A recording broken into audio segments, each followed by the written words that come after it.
This is East Idaho Newsmakers with Nate Eaton. Welcome to East Idaho Newsmakers. We are on location this week at Brigham Young University-Idaho. Pleased to have the new president of the university with us. This is Henry J. Eyring, along with his wife, Kelly. Thank you both so much for being here. You are now taking over the university. Let's start with how that came to be. Is taking over the right word? You're now in charge. When did you find out that you were when were you asked to be the president? I had an inkling, and this is going to get a little bit personal. It's very hard to avoid talk of family in my family, particularly given my father's position as the first counselor in the First Presidency of the Church of Jesus Christ of Latter-day Saints, which is the sponsoring institution, of course, of BYU Idaho. I received a call from my father's secretary, and she said, fairly enigmatically, "Your father would like to see you at the house tomorrow at 1. And that was it. And I didn't ask further questions. Kelly was wise enough to ask, when I told her that I had been invited to my father's home, she said, "Well, do you think he wants me to come?" And so we did follow up with Jenny and found out that yes, he did want Kelly there. And so that made us think perhaps this was more than just a discussion between father and son. Yeah. Kelly, are these type of calls common? And what were you expecting? Were you expecting president of BYU Idaho or maybe mission president or something? No, I wasn't expecting. These are not common calls. I mean, I converse with his secretary over conference time, tickets, things, events that we need to attend. But this was an unusual call, and so wondered what it meant. But we weren't really sure whether it meant some family business. Did we need to do something for the family? My husband is the oldest son in the family. We didn't know maybe there was something like that. Yeah. So we discussed a range of options as we drove to Utah that day. Including perhaps going back to Japan. We really, out of the blue, for us, were called to serve in Tokyo with our then very young family in 2003 to preside over the mission there in Tokyo.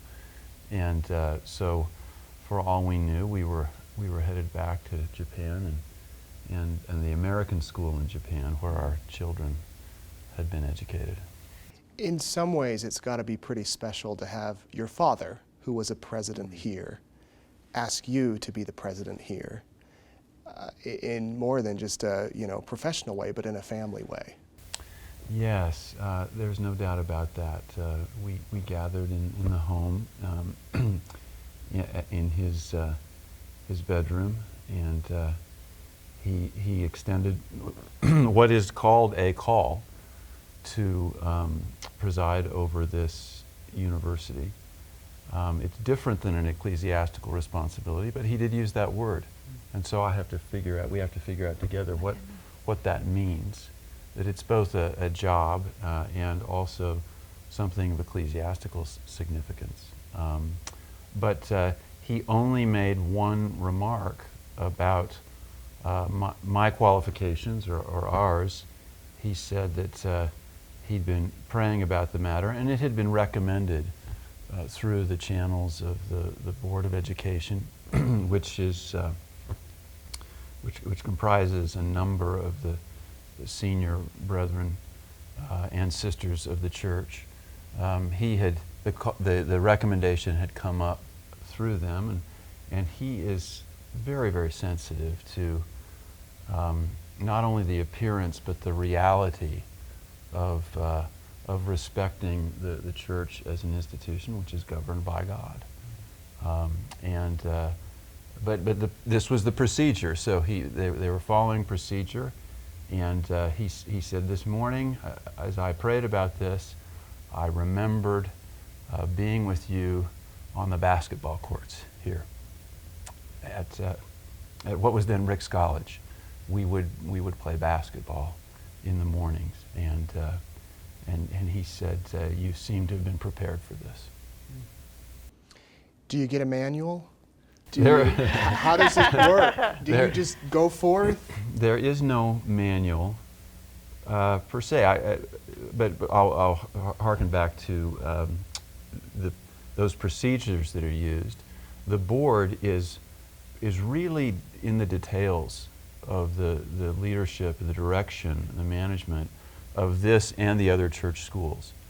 Quite a bit more so, substantially more so than other institutions of higher education that I've been aware of. So I've served on, I was blessed to serve on the board of trustees, for instance, of Southern Utah University.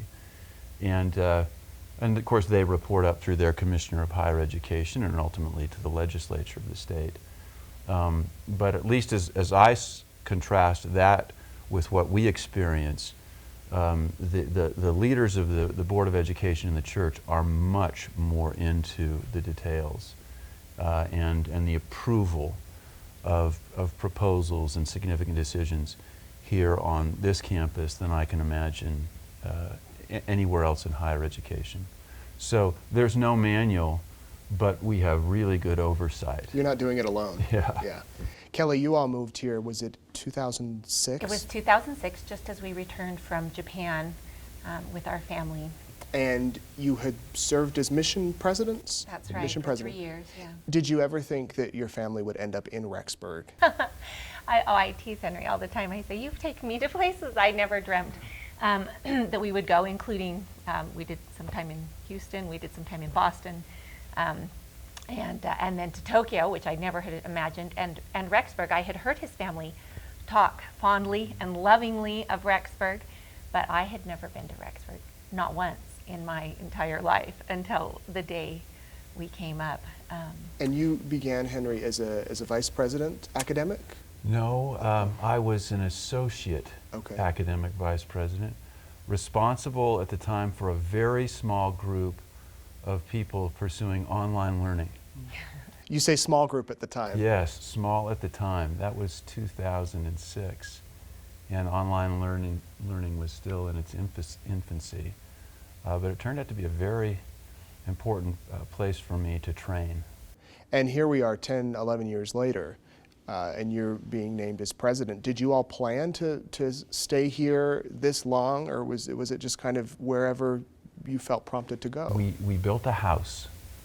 We had left a home in North Salt Lake that was just, we just couldn't have loved it more. And the expectation was, well, in 3 years we'll be back. And so when we learned that there was the opportunity to come and work with then President Kim Clark here at BYU Idaho, I didn't have employment to come back to. I had been director of the MBA program at BYU, but that was over and we did not know where we'd go. But I had the impression that I would try, as they say in the casualty insurance business, I wanted to make her whole. And so we arranged to build essentially the same house here that we had in Utah. And so I guess, I didn't know how long it would last, but I wanted to make sure that if it did last quite some time, that we would feel well housed. Mm-hmm. Let's go back to your childhood here. We mentioned that your father was the president when the Teton Dam broke. Oh yeah, yeah. That morning, it was a Saturday morning, my younger brother Stuart and I were farming up on the bench, actually high on the hills there, and boy, I would just never forget. We were listening to the radio, and the announcement. I don't remember his last name, but there was the owner of the local radio station here. His first name was Don, and he was up there at the dam, and I remember hearing the reports. I can never forget. Of his saying the dam is breaking. Leave as fast as you can. And Stuart and I drove to the crest of the hill in this pickup truck we had up there, and you could see what looked like a brown lake spreading across the valley.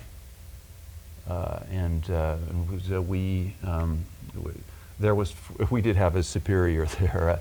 A friendly neighbor who was hiring us for the summer, and we all drove back into town, and as we came into the upper section of Rexburg, it was just eerie because what you had is all kinds of cars and trucks and farm implements had driven up to escape the floodwaters. And so it was like a Manhattan traffic jam trying to get through. And one of the more memorable experiences, obviously, of my life, and a great. It was a moment I've heard described as the baptism of the town. That up to that time there had been a little bit of divide between the college professors and the townspeople, and especially the farmers. Didn't naturally connect with one another. But the flood baptized us, and what it meant was all the people whose homes had lost homes were suddenly the guests of the people higher on the hill, which tended to be the college professors and also the college itself. Yeah. Now, hadn't there been talk of possibly closing the college before the flood or moving it? For years. In fact, the book you've got right there, The Spirit of Ricks, details how in the 30s, for example, the church tried 3 times to give the place away, to give it to the state. And the legislature wouldn't take it. Wow. Then again, in the 50s, there was talk of moving the campus to Idaho Falls, which seemed to make more sense, as they were thinking about whether, at the time there were only 2 buildings on campus. One of them, the Sporey building, and the other a gymnasium building. That was all they had. And so the question was, if we're going to grow this university, and the baby boom was making it look like that was a good thing to do, why would we do it in Rexburg? And it took the involvement and final decision of Church President David O. McKay to say the college will stay here. Knowing all of that history, being here through the flood, and now being the president and looking out over Rexburg from the temple, what goes through your mind? Well, this is a place that seems to have been sited here, we believe, through inspiration, and certainly has persisted through the dedication. These were pioneers who came, and I just can't imagine trying to farm. You look at these beautiful benches now, it was all sagebrush. There was no water up there. And that when they grew wheat up there on that bench, it was small and so hard, they had to take it out to Mud Lake, was the only place with grindstones hard enough to grind it. And you think about that sacrifice, and that in the midst of that, they would be thinking about education is a miracle, and it really then is the foundation of what we do, and it helps us understand who we are. We could go compete with the better universities in the country, and in fact, if you go up on the hill, it's fun to do it. Look at the street signs. You'll see that in the 50s, once the church had recommitted to stay here, there were some homes platted up there, and the streets are named Cornell, Harvard, and Yale. Wow. In the 50s. So there was that ambition, that we'll be a great university. And we are a great university, but we're a university in the spirit of that Bannock Stake Academy, where we admit just about all comers, and we're educating for the world of work. Many of our students will go into graduate school. We have 3 children who are BYU Idaho graduates, and one of them, Henry Christian, is back at the Harvard Business School. He's on the job market right now and is interviewing with the leading research universities in the country and even the world. He'll go next week to London for an interview. So there is the capacity in this place to train future academics and professionals of all stripes. But our goal is to accept, we accept 98% of the students who apply. And we want to get them educated in such a way that with just a bachelor's degree or even an associate's degree, they can get into the workforce and be very successful and provide for their families well. Well, and it's happening, as you mentioned, all over the world. Kelly, let's go back a few years. How did you two meet? I was lucky in that his family had moved from Rexburg when his father finished here as president. They moved to Bountiful, Utah, which was where my family was living. and there was a dance at the weekend before high school started, and I was a sophomore coming in. Henry was a senior, and he asked me to dance at that dance, and then he asked me to stay out on the floor for another dance, and for another dance, and for another. Anyway, it was wonderful, and we dated that year. So you were both in high school. It was great. High school, it was wonderful. We're still dancing. And we're still dancing. Still dancing. It's pretty terrific. And how long until you became engaged and got married? Let's see, Henry, how many years? I guess. We were young at the time. And so she was a sophomore, I was a senior, and there was a year of college, and then in those days, LDS missions were just 18 months. I think that was just for me. For us. I don't think she'd have waited. And where did you go? Any longer. Japan. He did go to Japan, Japan, okay.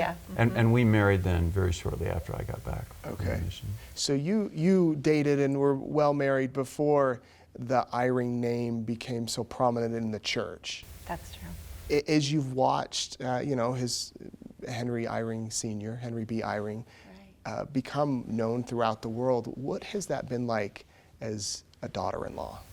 Dad is such a wonderful man, and it has been wonderful to be able to be close, to watch him be a grandfather and a father to us, in addition to the calling that he has to perform.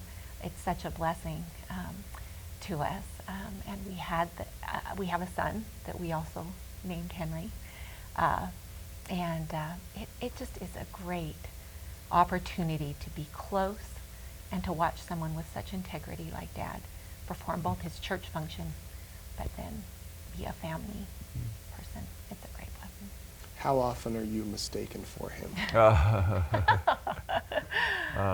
Very often, and even when people recognize that it's a near miss, they'll still take a photo for Facebook just so they could say, look how close I got. When we posted that you were the new president, the very first comment was, I'm surprised they took him out of the First Presidency and moved back to Rexburg. Oh no. With your photo and everything, we have to clarify. What has it been like as a son watching your father called to the Quorum of the 12 Apostles and then to the First Presidency and seeing him kind of mature, I guess, if that's a proper word? Yeah, going back to those days when we were here on this campus, and we would play basketball and do other things right next door here in the mornings. Then also, so I was at Lincoln Elementary up the road here about 3 or 4 blocks. And so even after school, I would be down in his office. Often would walk to his office for lunch. And he had a little back office with a little refrigerator and 1 patty hamburger cooker and electric hot dog cooker. And we'd make lunch together and smell up the place, probably breaking the fire code. And so he was my best friend. I'm the oldest child. And so we had that foundation. And I had some of the experience of, in a small town, if you're the son of the college president, right from the beginning, you have that association and you deal with and benefit from the relationship. And I grew into it as he grew into it. As he got these callings that were more and more significant, I got used to more and more attention and slowly learned to be a happy ambassador for him, rather than someone who, I decided there was no hiding, that there was going to be no getting out of the shadow. If I viewed it as a shadow, I knew I'd be unhappy. So I tried to view myself as an ambassador. How are he and your mother doing? He's doing well. Mother has lost her memory, but in a way that, if you can say it, it's actually sweet. She knows who he is, and she prays with him. She'll say amen at the right moment, and she'll hold his hand, and he's always referred to her as his spiritual gyroscope. And so to have her approval, even if they can't have conversations about the work that he's doing, is really everything to him. And So she's in the home. There's round-the-clock nursing for her. But the condition is stable, and she is still our spiritual gyroscope. You wrote your father's biography, correct? Yes. And you've written a few other books, including Mormon Scientist. I Yes. interviewed you about Yeah. 8 years ago about that book. Not only was your father is he well known within the church, but your grandfather was well known throughout the world as being a scientist and being brilliant. What have you learned studying and knowing your grandfather and your father that you will bring to your position as president here? Well, that's a great question. They had in common, and my father still is, very humble, humility, and not as a tool, but as a genuine a feeling that you can't get the job done without heaven's help, and you can't get the job done without all the people around you. And so to be not just kind to everyone, but to look at everyone as though they can teach you things you don't know, and that and you look at everyone as a teammate. And that was true of my grandfather with his many graduate students whom he treated as peers and listed equally on his scientific papers, and it's certainly true of my father. And so learning that from them, I've tried to apply the same lesson. Kelly, can you explain or talk a little bit about what the president's wife does? The first lady, is that a term? What do you plan to be seen and actively involved in the university life? I am not sure what this job entails yet. I'm going to be asking many questions of Christine Gilbert, of course, and others that have served. I'm not sure what it means exactly yet, but I do have great admiration for the women who have performed this function before. And I knelt at Henry's mother's knee the day we were there as we were called and said, "Mom, I know you can't tell me right now, but I hope you'll help. And I'll try to follow your example." She was a great president's wife, and so I hope I can perform that function in a way that honors her. But I do love the students. I love this university and what it did for my children. And because we've served together as mission presidents, maybe it feels a little bit like that opportunity to really share both our family with the students here and make them feel a part of that. And I hope I can figure out what it is I'm supposed to do. Yeah, you mentioned too. your family and that you have at least one child away at school. How many children? So we have 5 children. 5 children, and any still left at home? Yes, we have a 15-year-old son who is a sophomore at Madison High School, and we have a 12-year-old son who is at the middle school here. What do you all like to do for fun when you have a free weekend away? We like to have fun. We enjoy snow skiing at Targhee. My husband's mother took her boys to Targhee to teach them to ski when they were living here, so we continue that tradition. We like to water ski in the summer at Eyring Reservoir. We love puzzles and Henry, what else do we do? There's my mother's family have a place Yes. in Sun Valley Sun Valley. that we love to get away to. Do you have any local, this is East Idaho Newsmakers, so we Yeah. try to localize it. Any favorite local spots you like to go to eat or visit or? Well, there are lots of good places. I think we better be careful not to Leave any out, yeah. to leave any out. But we love this region, and Yeah. and it just fine, as we've mentioned. We talk about our hobbies; they're all here, and I'm impressed to see the growth of the economy. It's very, very different. In the 1970s, Idaho Falls was a much smaller town, much smaller than Pocatello, and to see the growth of that area is impressive, and it's very beneficial. We draw the majority of our ecclesiastical leaders, the volunteers who serve as bishops and stake presidents, are coming from south of Rexburg.